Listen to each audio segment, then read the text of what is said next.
From the Daily Trust News Center, this is the News Hour. News Hour tonight. Bauchi residents decry naira note scarcity as CBN fines banks 150 million naira for supplying to hawkers. Academic Staff Union of Polytechnics directs lecturers to resume after 2-week strike.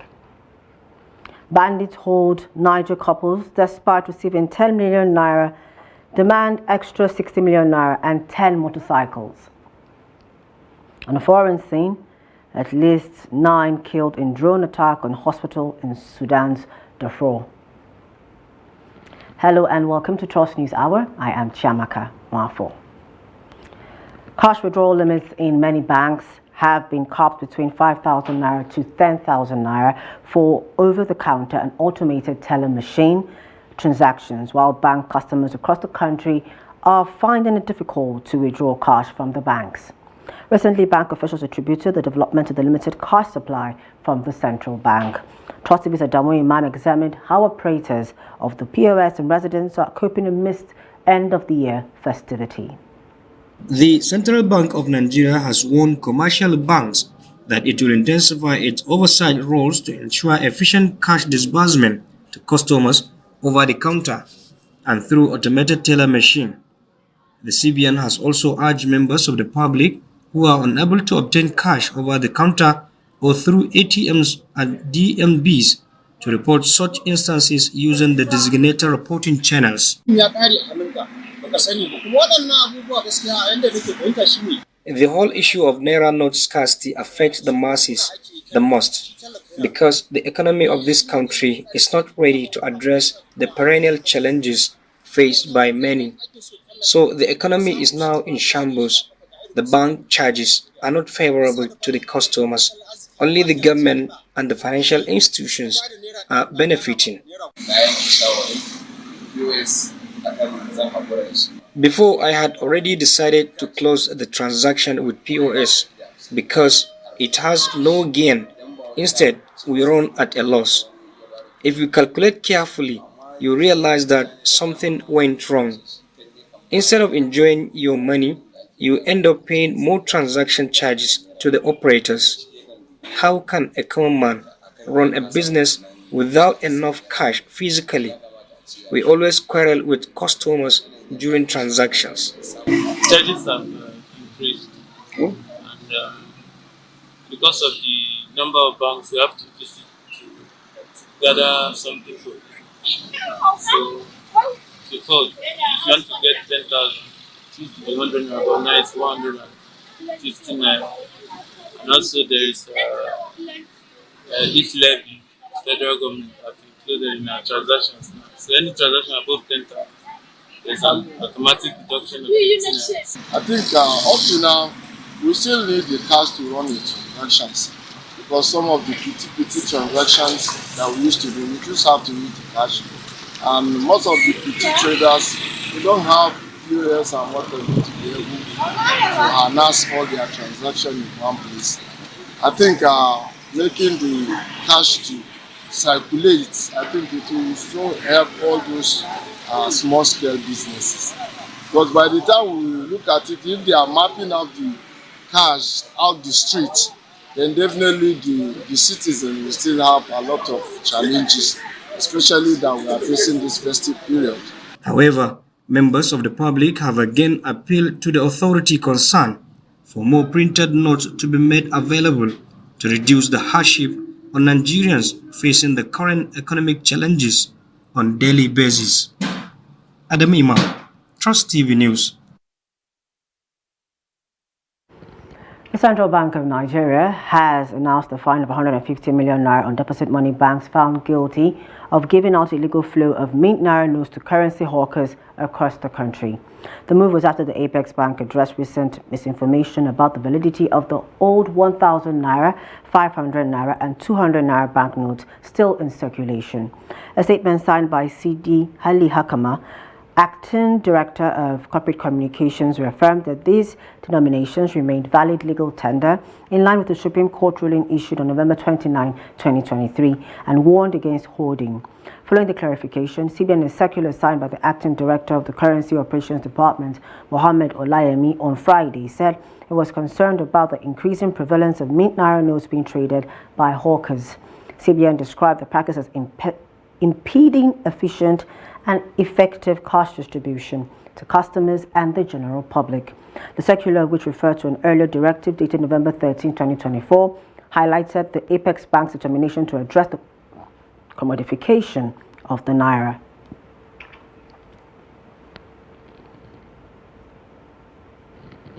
Now joining us via Zoom to throw more light on this is an economist, Yushau Aliyu. Thank you for joining us. Good evening, Yushau Aliyu.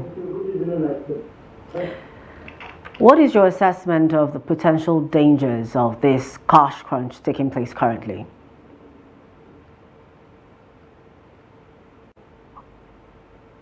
Yushau, can you hear us?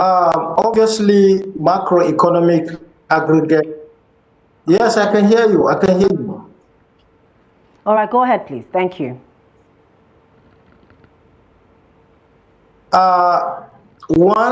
Anytime you are looking at macroeconomic parameters in stabilizing economy, liquidity of cash is one of the fundamentals. And if the central bank is trying its own effort to make sure that the required amount that cannot distort the economic activity by bringing high inflation is maintained, the bank has to carefully understand the type of liquidity, that is the currency denominations at which the economy is looking to balance the economic activity. But however, my reaction to this one is still tied down to poor monetary management by the central bank, the commercial banks, and individuals. So these three factors militate the success of stabilizing the economy by making sure that the required liquidity is in circulation, the right liquidity is in circulation, as well as the right velocity of circulation of those currencies are also maintained. Okay, so now let's go back to the Apex Bank, which is called the regulatory body for this cash flow. Is the CBN, in your opinion, exerting enough pressure on the banks to operate as expected? The bank does not have to exercise pressures, because what has established the Apex Bank is low. What also establishes the commercial banks is also low. So we have to go back to the drawing board.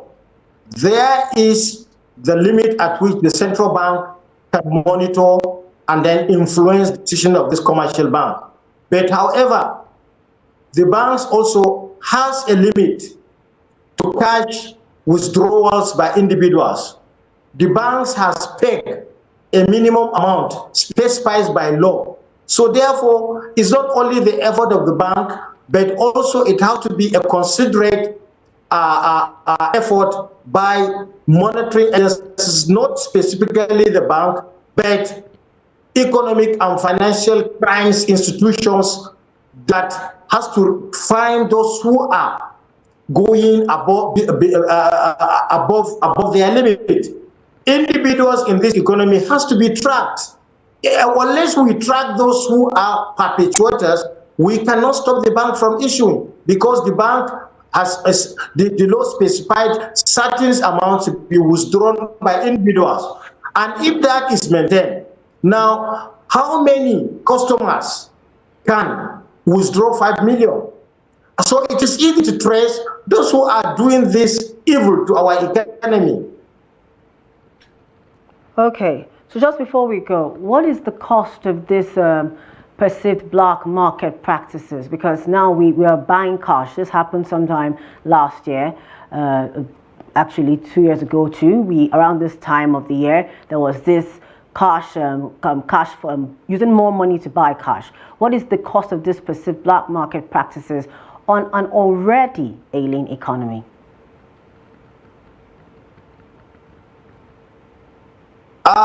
You know, what is disturbing the economy presently is point of sales that is now converted to point of cash.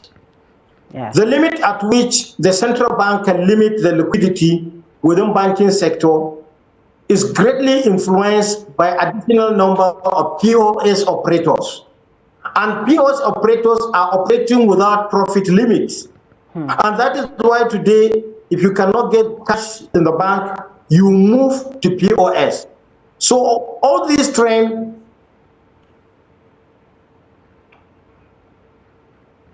Go ahead. Okay, all this trend that the economy is experiencing is not only the job of the central bank. Let me emphasize on this. It's not the job of the central bank to limit the circulation of this currency because we are operating a cash-based economy. A lot of situations involve use of cash are not within banking domain. A lot of our market operations are located outside urban areas, and that necessitates the use of cash, especially to bring out agricultural output from the local communities, and which also hinders the amount of control the central bank will have in terms of maintaining the required liquidity for aggregate macroeconomic balancing. So therefore, I think we as a nation have to give more orientation to the operators, not just merely banks, because the POS today are centers of cash, not centers of point of sales. And this has also is a new innovation which we are experiencing. And the best way to go about it is for other monitoring institutions, especially the anti-corruption agencies. They have to carefully study those who are moving cash from the bank and then keeping them at their disposals and then making round of this cash against the need of our economy. All right, thank you so much, Dr. Yushau Ali, for joining us tonight on News Hour, giving us insights into the cash crunch situation in the country. Thank you very much. Now, the national chairman of the All Progressives Congress, APC, Abdullahi Ganduje, has affirmed Tony Okocha as the leader of the party in Rivers State. Ganduje made this declaration in Port Harcourt during the inauguration of the newly elected State Executive Committee of the party. Here's more in this report.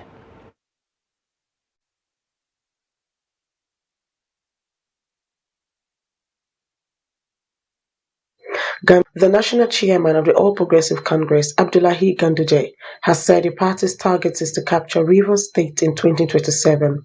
Ganduje stated that while inaugurating the newly elected executive committee of the party in the state, led by Tony Okocha in Port Harcourt, the state capital, he said though the South-South geopolitical zone is largely controlled by the People's Democratic Party, the APC is making inroads in the zone, with Cross River and Edo State already taken by the ruling party. While congratulating the newly elected state executive members, Ganduje emphasized that the party will continue to work together at all levels, adding that the APC national leadership is willing to perform functions for its fold even at the ward levels. I would like to congratulate the newly elected members of our State Executive Committee. You are from the South-South geopolitical zone, where this zone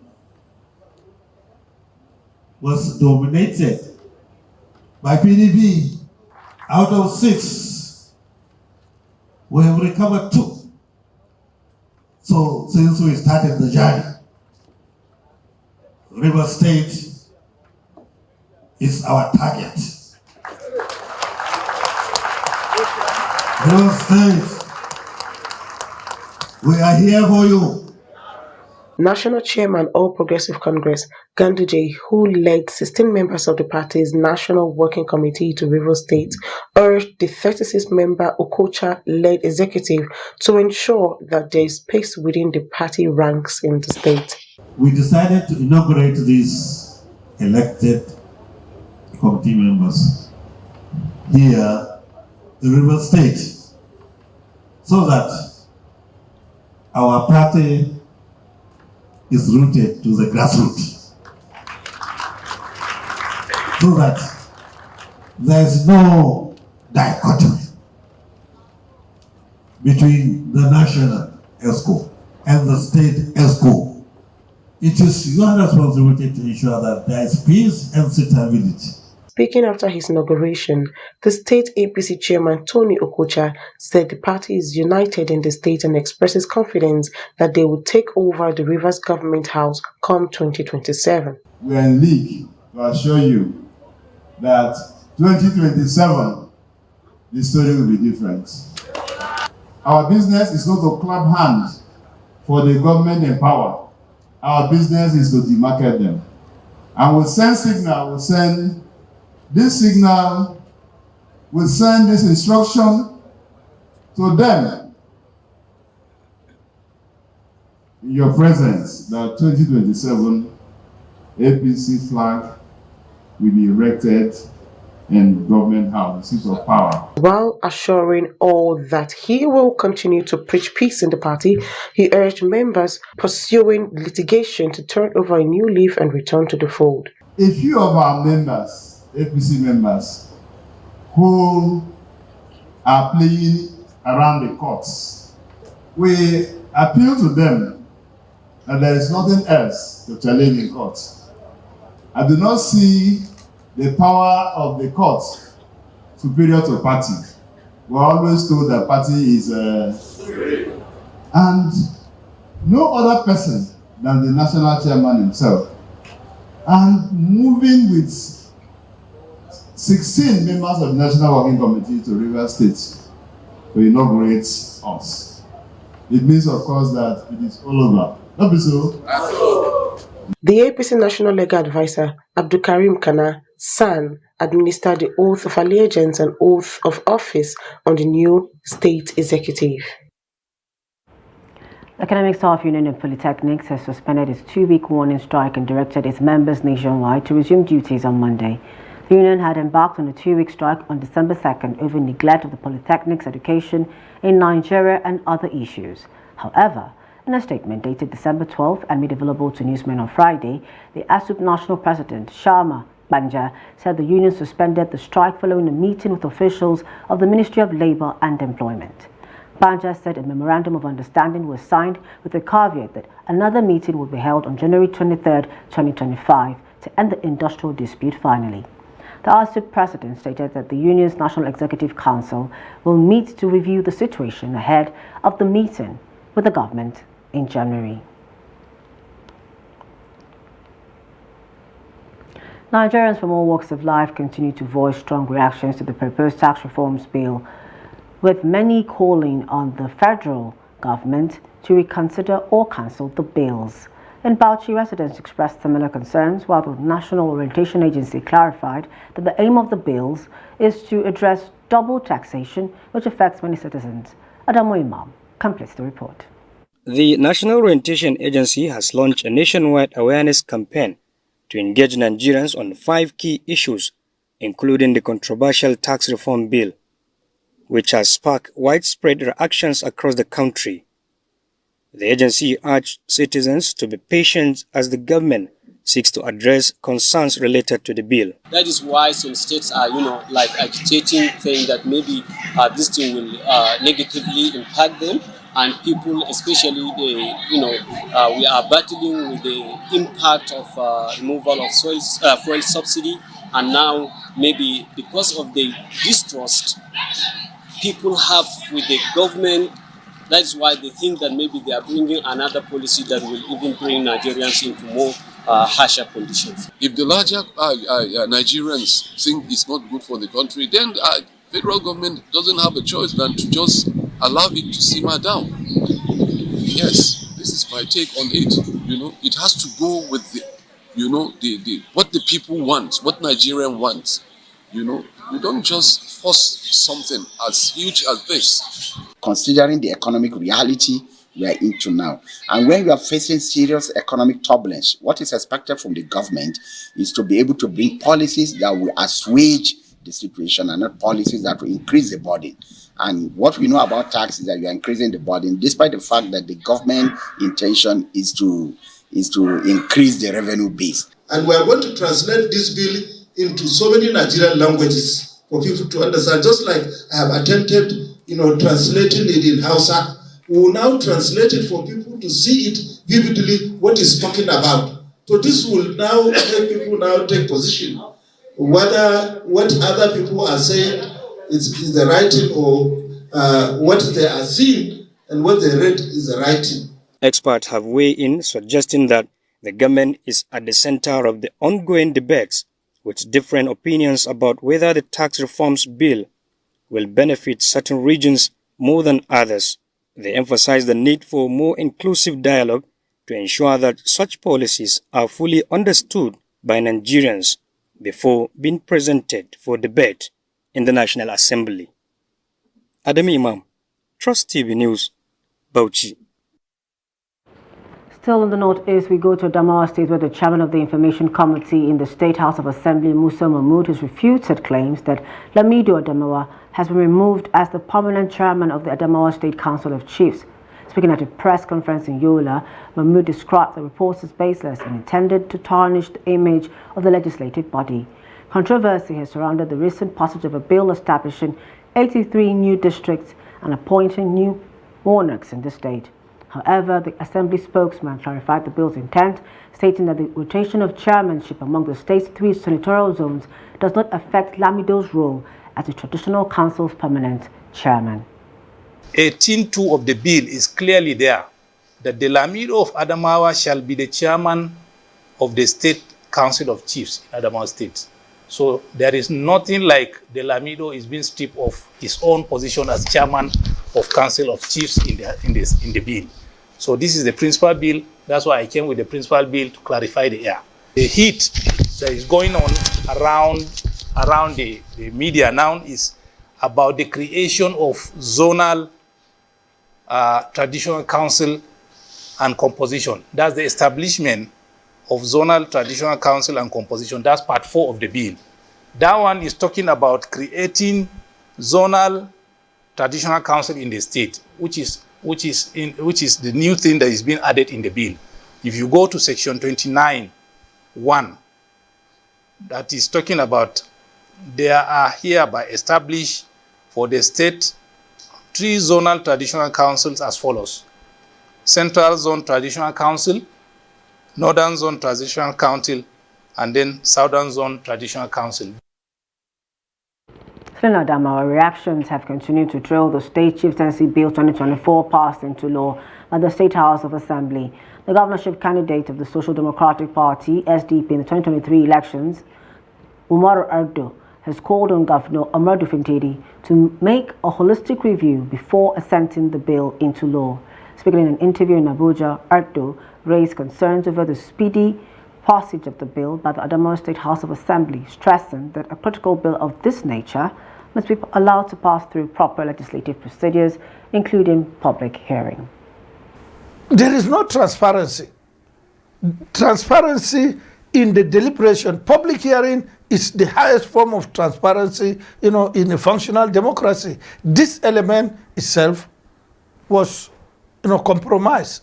So whatever that comes out will be at the whims and caprices of the legislators and or the governor, but not of public opinion.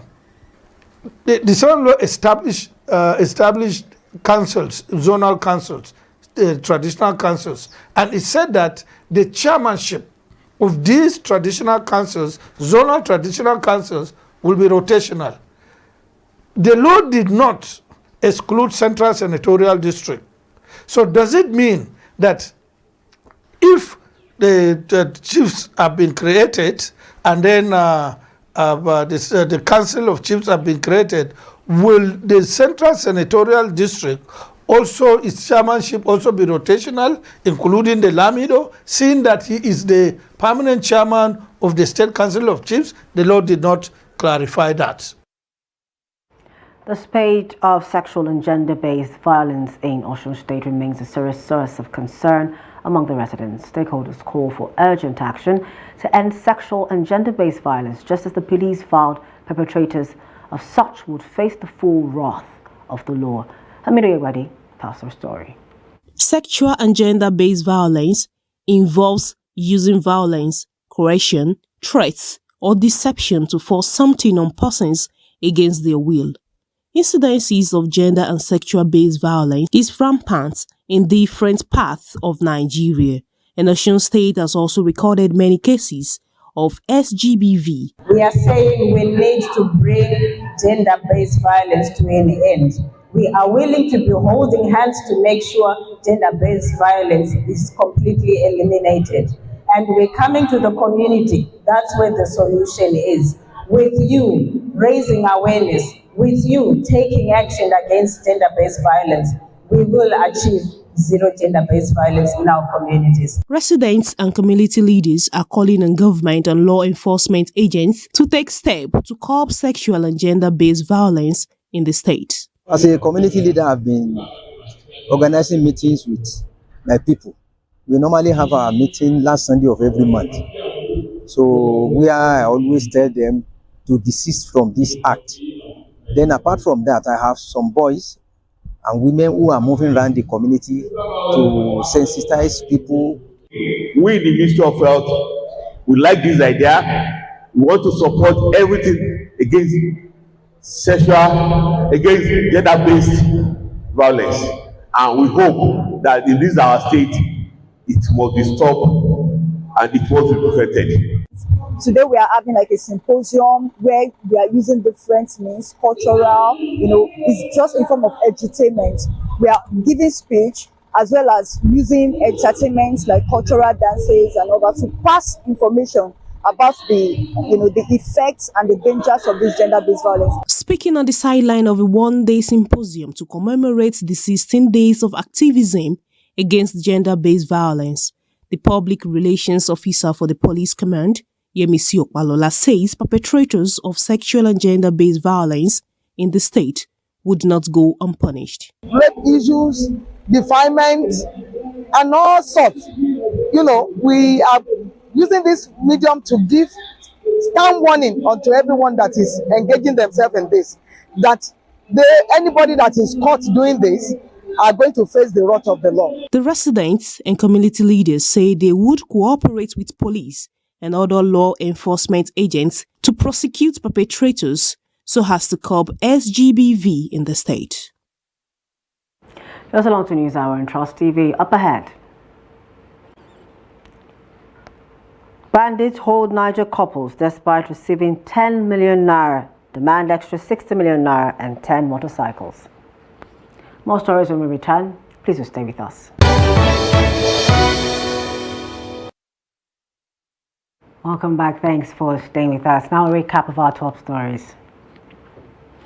We told you that Bauchi residents decry naira notes scarcity as CBN fines banks 150 million naira for supplying to hawkers. We also informed you that the Economic Staff Union of Polytechnics directs lecturers to resume after a 2-week strike.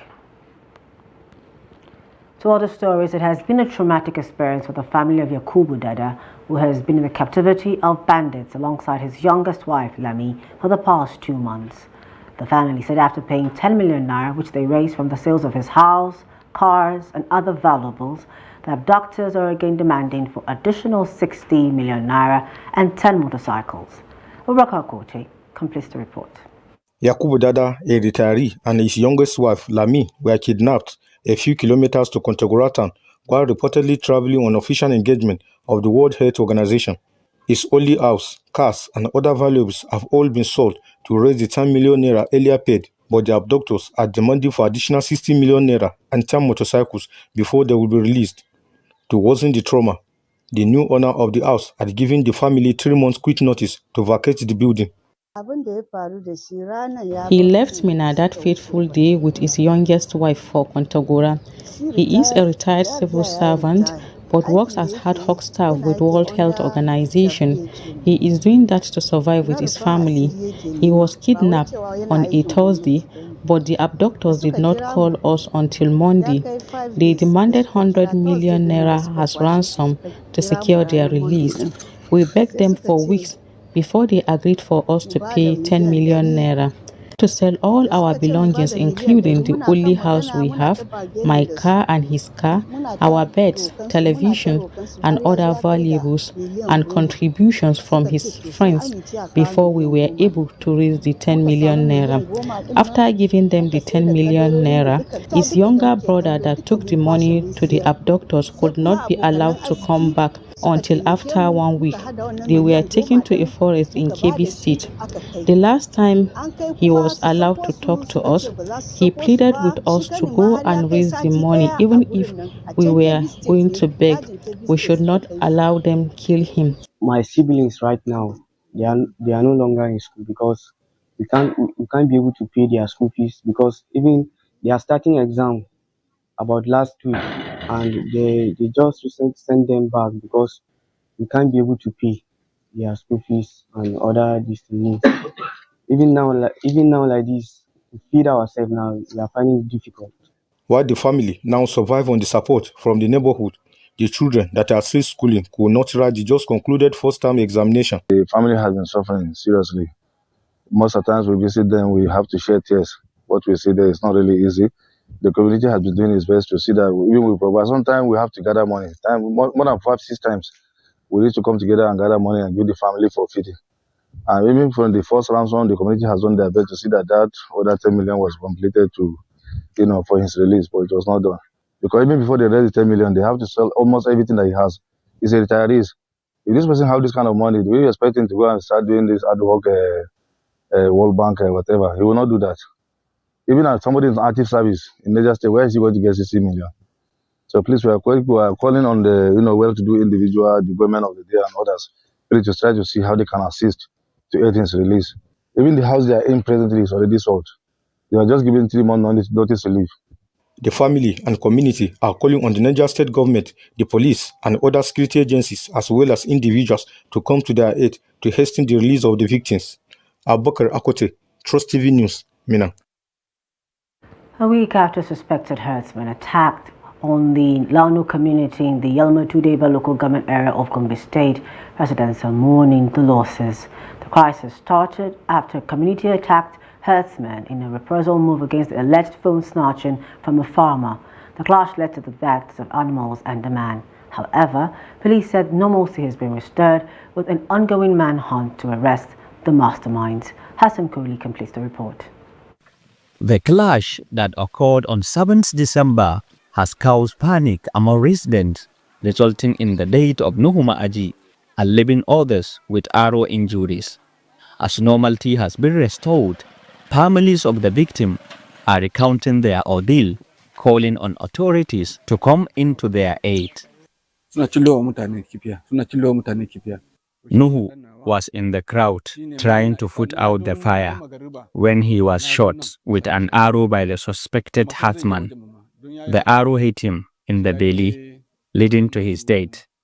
As his family, we are shocked by the incident and we are calling on the authorities to take necessary action against the perpetrators. We are depending on the government to give us justice. According to residents, the suspected herdsmen were responsible for the crisis as they attacked a farmer on his farm.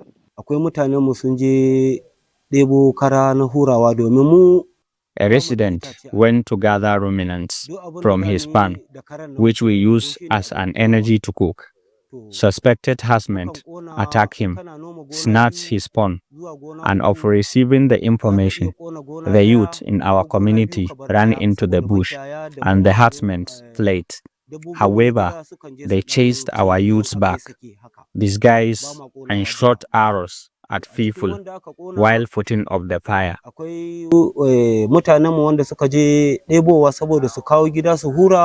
The police, on the other hand, attributed the crisis to false information, as they have not yet found out the first victim allegedly attacked by the herders.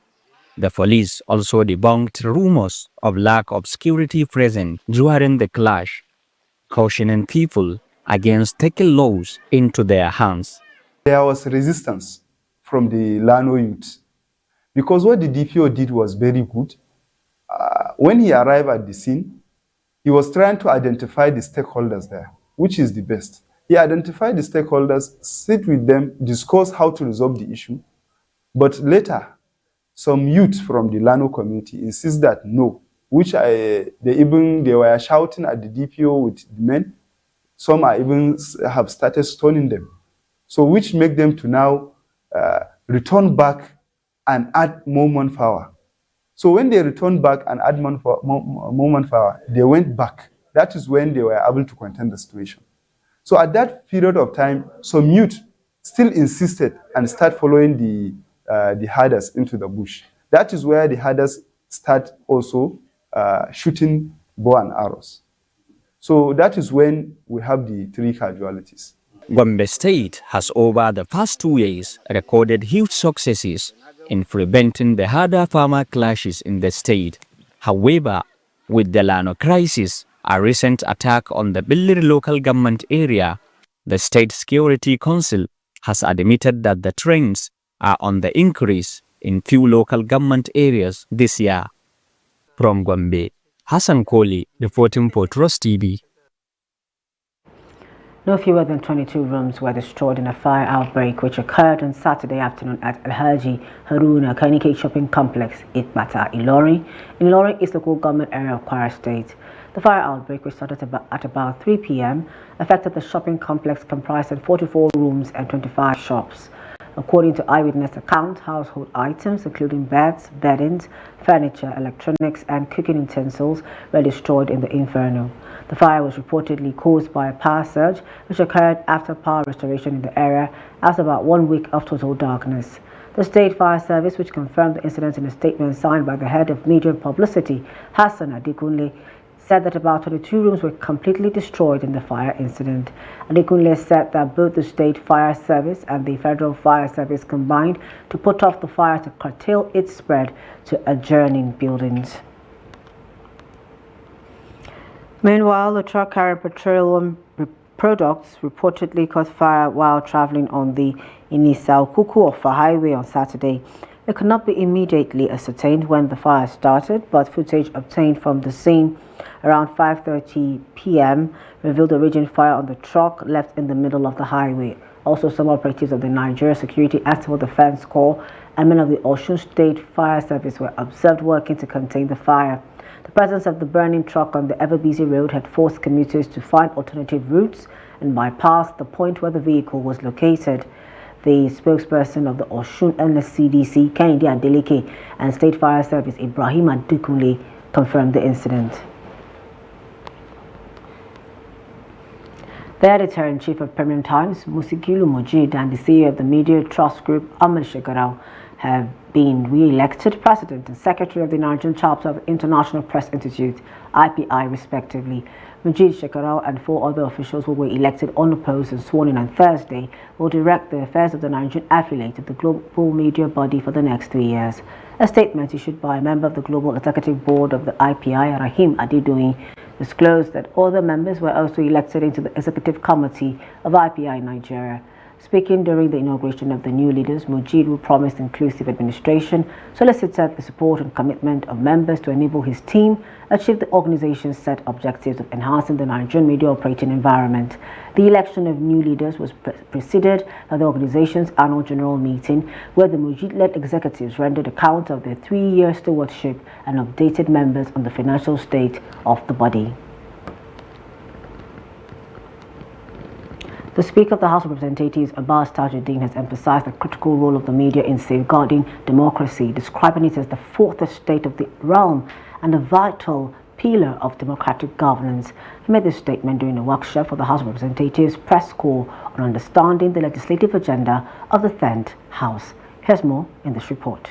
Tajuddin highlighted the importance of transparency, accountability, and collaboration in strengthening democracy. He assured that the House remains committed in partnering with the media to promote a shared vision for a more prosperous Nigeria. Your contributions are central to fostering transparency, accountability, and public trust in our democratic institutions. I commend your unwavering dedication, professionalism, and commitment to bridging the gap between lawmakers and the citizens we serve.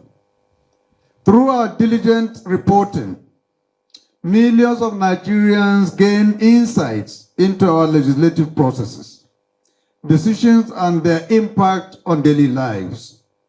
The Speaker outlined the 10th House legislative agenda, which focuses on economic growth, national security, healthcare, education reform, and good governance. He cautioned against misreporting, particularly on legislative processes, stating that a bill is merely a proposal until it undergoes the full legislative process, including public hearings. Each bill introduced is carefully developed to ensure it delivers tangible benefits to Nigerians and aligns with our national developmental goals. Esteemed members of the press, while your contributions are invaluable, I must address a troubling trend of misreporting that occasionally misrepresent the efforts of the House. It is important to emphasize that a bill is merely a proposal until it goes the comprehensive legislative process. The choice of this training, this seminar, is so as to deliver your services to the betterment of NAS and to the entire country. And I believe that that's why Mr. Speaker decided to sponsor this retreat here. Chairman of the House of Reps Press Corps, Boyega Onadiran, noted the workshop's relevance, highlighting the media's role in shaping public opinion and fostering accountability. As journalists, we recognize the critical role we play in promoting good governance. However, we also acknowledge the challenges we face, such as limited access to information, harassment, and occasional intimidation. It is, however, reassuring to note that the 10th House, under our Amable's leadership, Mr. Speaker, has demonstrated a strong commitment to transparency and accountability, as evident in the establishment of some of the key committees in the 10th House. He also acknowledged challenges faced by journalists, including limited access to information and intimidation. You're still on to News Hour and Trust TV. Up ahead, business, foreign and sports. Please to stay with us.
Welcome back. Thank you for staying with us. Let's get to business. The revenue shared among the federal, state, and local governments in November 2024, as accrued from the Federation Account Allocation Committee (FAC), increased by 490 billion naira, rising to 1.72 trillion naira from 1.36 3 trillion naira in the previous month. This was disclosed in FACT's latest communique on allocations to the 3 tiers of government released on Friday. According to the communique, the country generated a gross revenue of 3.143 trillion naira in November, marking a noticeable increase from the previous month. Total deductions for the cost of collection were reported at 103.307 billion naira. However, revenue from value-added tax VAT experienced a decline, with November's earnings at 628.97 billion naira, down by 39.318 billion naira compared to October. The distribution of revenue showed the federal government received 581.856 billion naira, while state governments received 549.792 billion naira, and local government councils got 402.553 billion naira. The federal government of Nigeria, through the Debt Management Office (DMO), has announced plans to raise 120 billion naira through the auction of 2 federal government bonds. The auction, scheduled for December 16, 2024, will offer investors an opportunity to subscribe to reopened debt instruments with settlements set for December 18, 2024. This was the same amount offered in the previous month, which was one of the lowest amounts offered this year, as the federal government seemed to slow down on bond offerings. The bond offering comprises a 19.30% April 2029 bond, a 5-year reopening value at 60 billion naira, and an 18.50% February 2031 bond, a 7-year reopening also valued at 60 billion naira. Both instruments are reopenings of previously issued bonds, allowing investors to participate at current market yields. Each bond unit is priced at 1,000 naira, with a minimum subscription of 50 million naira, 1,000 naira required. Away from Nigeria, 9 people were killed and 20 injured in Western Sudan after a drone strike on a hospital early Friday in northern Darfur. The Sudanese Health Ministry condemned the attack in Al Fashir and blamed the paramilitary Rapid Support Forces (RSF), which is said fried 4 communities. A residents committee in Al Fashir involved in relief efforts said the attack targeted the Saudi hospital. The committee added that the attack forced the facility to stop offering medical services, stressing that it was the only hospital in the city. Al Fashir has witnessed fierce clashes between the Sudanese army and the RSF since May 10 this year.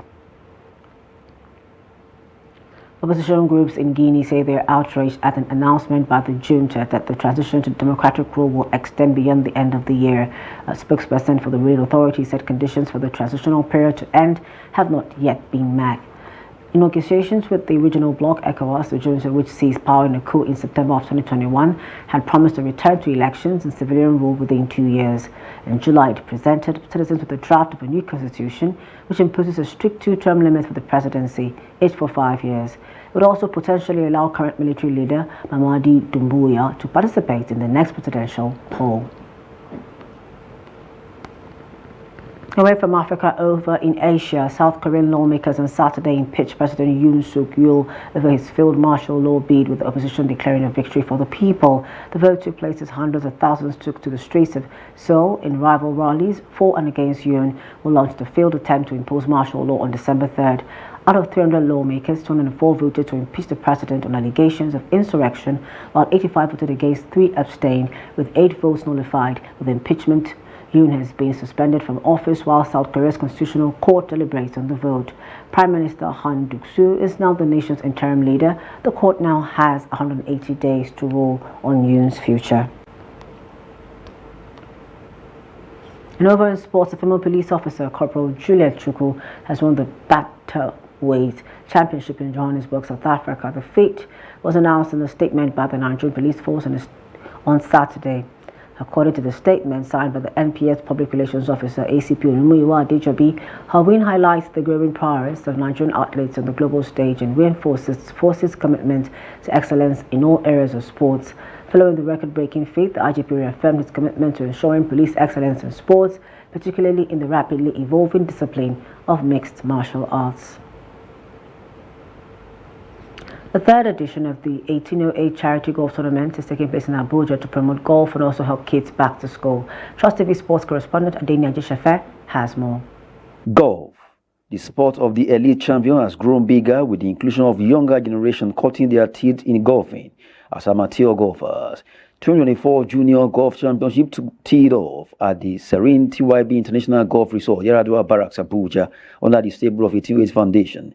The golf tourney hosted the 18 amateur junior golfers to unearth golf talent and also meet the aim of using it to help out-of-school children back to school. The excited junior golfers in their numbers showed off their golfing skills while participating in the tall edition. Golfers in the range of under 7, under 10, under 15, and under 18 competed for honors in an 18-hole tournament in different categories. Most of the junior golfers have improved their skills in golf for the third year as participants in the championship, playing as an amateur while aiming to become professionals as they grow. The junior golfers appreciate the opportunity while also thanking the organizers for giving a helping hand through golf sport. Yeah, it's a very good initiative. It has helped me a lot. I don't know when last I have paid my school fees by myself or by my parents paid my school fees. They have been the one sponsoring us, paying our school fees when we win the competition. It's very nice. It's helping us and it's enhancing our education. This is the third edition. I think we started about 2 years ago for the first edition, which was better. I think last year was more better than this year. So we pray the next year will be more better than this. Pray for more sponsors so that the game will go far and far. Parents buttress more on the platform for bringing young golfers together to have hope of using golf to earn a living while also schooling, while PGAN captain believes the tourney has done better helping children through golf. Because mainly this tournament is mainly for education purpose and also for golfing as a sport. As a parent, when you train your child in golfing area and also education purpose, I think their future will be very, very bright. For the children to assemble here to participate in this tournament, okay? I'm so happy that the kids are already prepared and they know that this is a charity event, okay? And they are happy to participate because knowing that a lot of kids are going to be going back to school with this from this tournament. Executive Director, 88 Foundation, explained more on the drive behind the event. So the tournament is championing the education of the out of school for Nigerian children. UN has already recorded that we have 20 million out of school in Nigeria. And this is our own quarter. This is the initiative to bring more. So every child playing today at the tournament is playing as a solidarity to bring back children to school. The junior golf tournament recognized by the World Amateur Golf Rankings. We hope for more when the fourth round showcase in 2025. That's Sport News. I'm Adeniyi Ajisafe. The Independent National Electoral Commission (INEC) has asked the public to disregard reports on the death of its chairman, Mahmoud Yakubu. A statement by the Chief Press Secretary to the INEC chairman, Rotimi Oyekomi, on Saturday said Yakubu is alive. He said the clarification was necessitated following reports that the INEC chair had died in London. The statement added that the Commission would continue to work with genuine media professionals to combat the scourge of fake news and the danger it poses to society.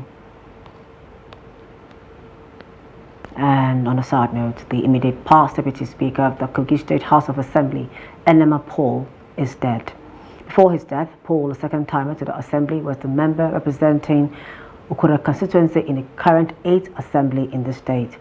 Paul stepped down as Deputy Speaker on health grounds and was replaced by the member representing Ibaji State constituency, Comfort Mojola. The Speaker of the State House of Assembly, Aliyu Yusuf, confirmed the death in a statement by his Chief Press Secretary, Muhammad Yabagi, on Saturday. He said that Paul died of an undisclosed illness at an Abuja private hospital in the early hours of Saturday. The Speaker will commiserate with the family of the former Deputy Speaker. May his soul rest in peace. And with that, we come to the end of News Hour. At this time, for more of our news programs and documentaries, do well follow us on our social media platforms and on our YouTube live stream. I am Chama Mafo. Thank you for joining us tonight. Good night. News Center. This is the News Hour.